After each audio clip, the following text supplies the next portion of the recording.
Ho, ho, ho, and Merry Christmas.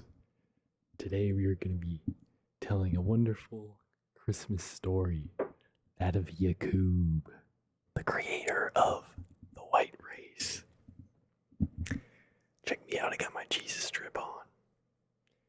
Feeling very spiritual, and I thought it would be an amazing moment to tell the story of our creator, if you're white, Mr. Yakub himself.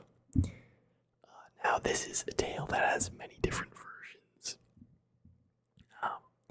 There's a Yakubian version, I think it's called. It's like a Hollow Earth, and aliens, and like power sources. It gets messy. Alright, there's a lot of variations of this story, but we're going to be reading one of the original tellings of the story of Yakub from the most credible source on the internet, Wikipedia. See, I hope y'all are excited to get educated on this wonderful 2024 Christmas evening and learn a little bit about the one and only creator of white people, Yakub.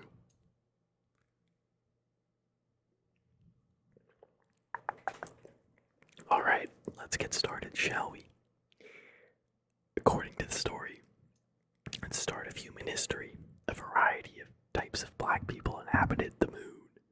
When a black god scientist became frustrated that all those living on the moon did not speak one language, he blew up the moon. Who wouldn't? A piece of this destroyed moon then became the Earth, which was then populated by a community of surviving, morally righteous black people, some of whom settled in the city of Mecca, a very religious place.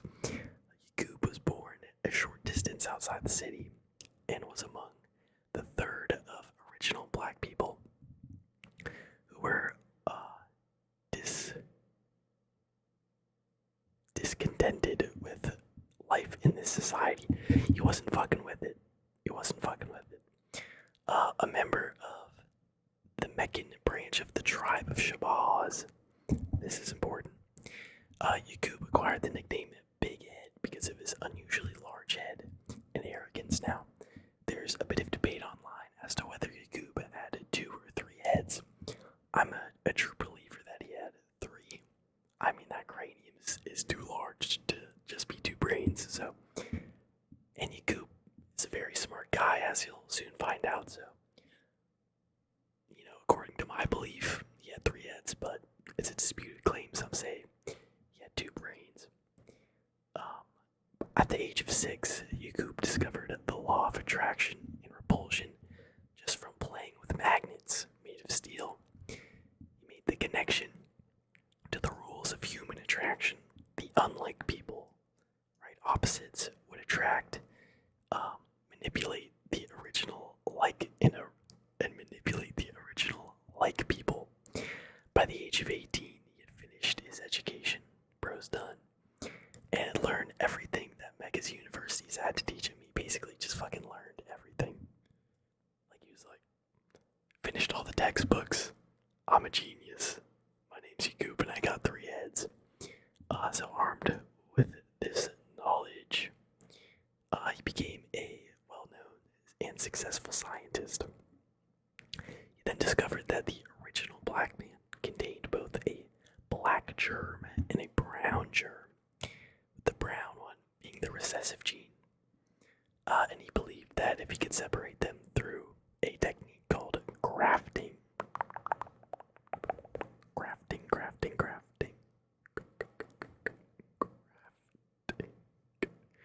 he could graft the brown germ into a white germ. This insight led to a plan to create a new people who, using tricks, deception, and lies, could rule the original black. Okay, alright, well, listen, this is according to Yakub. The goal was to. Oh my god, this lowkey fucked up. Was to rule the original black man and destroy them. Now I think here might be a good time to talk about Yakub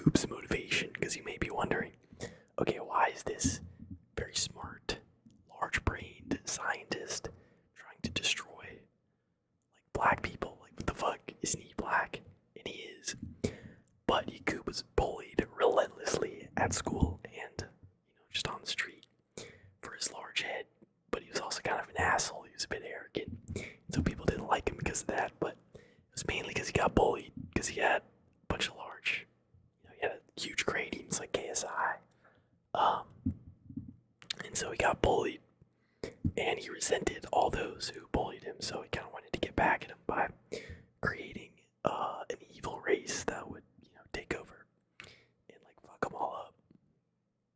So that's a little bit about the backstory as to why Yakub is on this mission to create white people. Childhood trauma, basically. So he attracted a cult-like following, but he caused a lot of issues in Mecca. They were a rowdy group. People did not love the Yakubian tribe, and therefore the king of Mecca was going to send them to jail. But the jails were overpopulated. They didn't have enough space. So the king said, hey, listen, we won't throw you in jail, Yakub and his disciples, but we will send you on a ship around Africa, and if you come back, you're fucked. So they just basically got exiled. So him and this is very important, 59,999 of his followers were exiled and went to an isle in the Aegean Sea called Pelan, which Elijah Muhammad, which is one of the tellers of the Yakub story, identified as modern-day Patmos. This is where the Christmas part of the story kicks in. You see, you may be wondering now, how is this story of Yakub? How does this relate to Christmas cheer, the holidays, in any way? This connection was made because Yakub developed Christianity to fool the black people into supporting him and to trick them into not knowing their true history. So that's how Christianity was created. I guess shout out Yakub on that one. I mean, intentions were not great, but we've all gotten some great presents and spent some good time with the fam. Christmas is a great holiday, so I guess shout out Yakub for that one.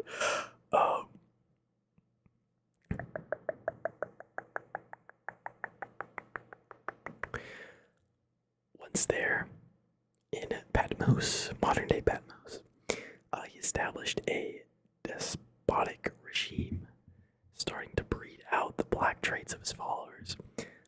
He also did this on his ship ride over there, so when people would have kids on the ship, it's so fucked up, he would throw out the black babies and then keep the white ones. He was just doing eugenics, trying to create the white race, and 95% of his followers were like, nah bro, that's not, we're not like vibing with that, Yakub. We're fucking out, we're gone. So he lost 95% of his followers, but the remaining like 3,000 or so, were very loyal to Yakub and did a lot of work in Patmos. Yeah, and then also, once he was there, he continued to breed out the black traits of his followers, and only keep the white ones. So this entailed breeding new children, with those who were too dark being killed at birth, and their bodies being fed to wild animals or incarcerated. Yakub died at the age of 150 after one of his brains exploded. But his followers carried on his work as he passed down his knowledge. After 6 years, the white race was officially created.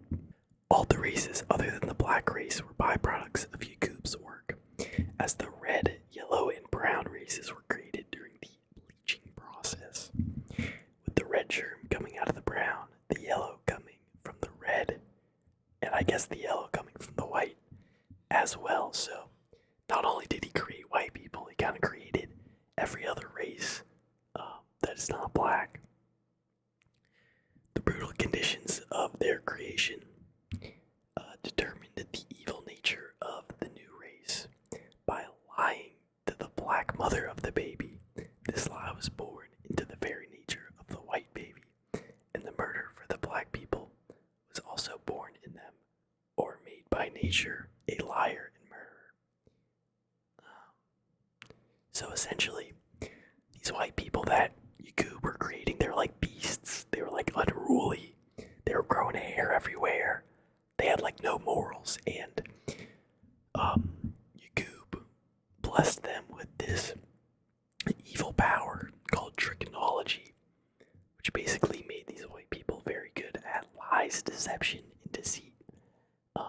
And although being a inferior being to everyone, presently on Earth, and having animalistic tendencies, they were able to use tricknology to like fuck people up and start to take over.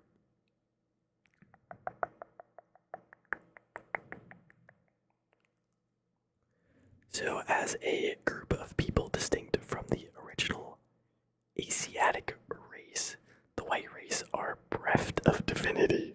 Did not have that shit, or bereft of divinity. Being intrinsically prone to lying, violence, and brutality, according to the nation's teachings. By the way, where all this information is coming from is the Nation of Islam. And if you're wondering what the Nation of Islam is, it's a credible source. Yakub's newly created white race sowed discord among the black race, and thus were exiled to live in the caves of Europe or West Asia. In this narrative, it was in Europe that the white race engaged in bestiality and degenerated over time, losing everything except for their language. They were kept in Europe by guards. Elijah Muhammad also asserted that some of the new white race had tried to come back but failed, and as a result became gorillas and other types of monkeys. So that's where the real science and real history that we learned in school about monkeys and evolution and all that bullshit came from. That's where that connection was kind of breeded. So to help the whites develop, the ruling Allah then sent prophets to them. He was trying to civilize them. The first of whom was Musa, aka Moses. Yes, the one and only Moses. The one that you're thinking of, who taught the whites to cook and wear clothes.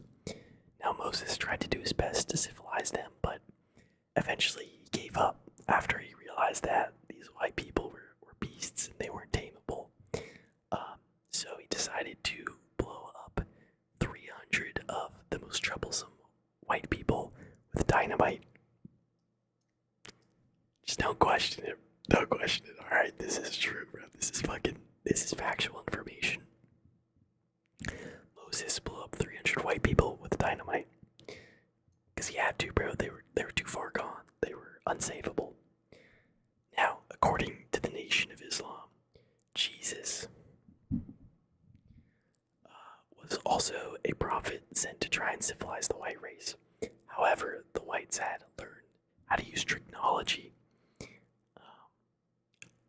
planned to use their trickery and lack of empathy and emotion to usurp power and enslave the black population, bring the first slaves to America. According to the Nation of Islam doctrine, Yakub's progeny were destined, Yakub's people, basically, were destined to rule for 6,000 years before the original black peoples of the world regained dominance, the end of which was the year 1914. So ever since then, it's been good, but 6,000 years, that was the prophecy, was that for 6,000 years, Yakub's race would rule the world. Now, as I mentioned earlier, there is a Nubian version of the story. I'll give a quick rundown of that. Actually, I don't necessarily. I'm not a huge follower of this theory. I think it is a little bit too far-fetched. religious and shit, but take a listen. Maybe you'll find some semblance of truth in this. An alternative version of the story was told by the Nawobian Nation, a black supremacist new religious movement run by Dwight York. I think it might have been a diddler. But that could be someone else.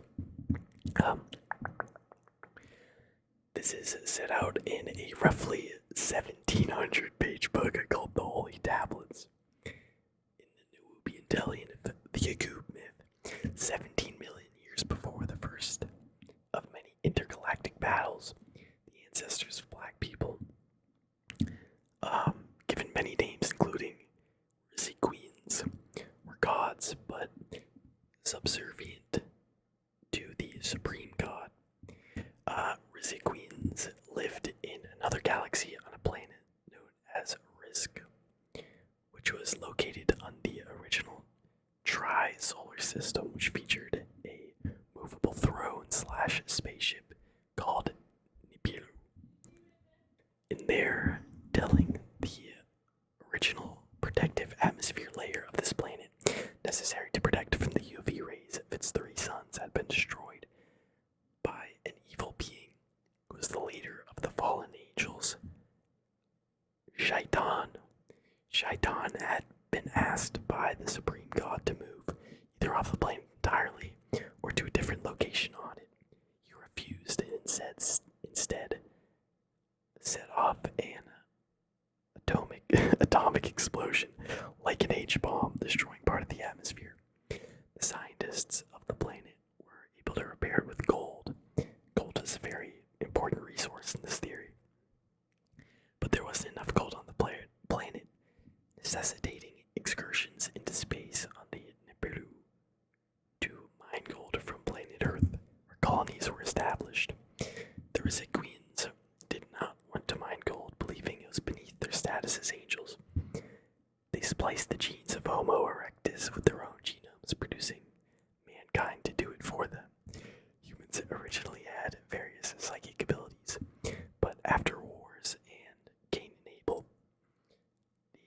the gland responsible for these psychic powers was removed from the human brain by the Rizziqueans. Yakub was born with 2 brains. I think 3, but according to my source, they say 2. Making him a genius capable of gene splicing experiments, which resulted in white people. After his experiments were finished, one of his brains exploded, resulting in his death. Indeed. So yeah, I hope you enjoyed this brief Christmas story / history lesson about the creator of white people, Yakub. I want to say shout out Yakub for creating me, because I wouldn't be here without him. But he didn't sound like a great guy, and his intentions were not very pure. So I don't know if I can give him a shout out for that. But either way, we have him to thank for Christmas because he created Christianity. So yeah, thanks for listening to this wonderful Christmas story. I hope y'all had an amazing Christmas. Spent some good time with the family. Maybe got some good gifts. And for all my Jewish friends, Happy Hanukkah, Shabbat Shalom. Get ready for the best 8 days of the year. And yeah, Merry Christmas, guys. Don't let the bedbugs bite. Peace out.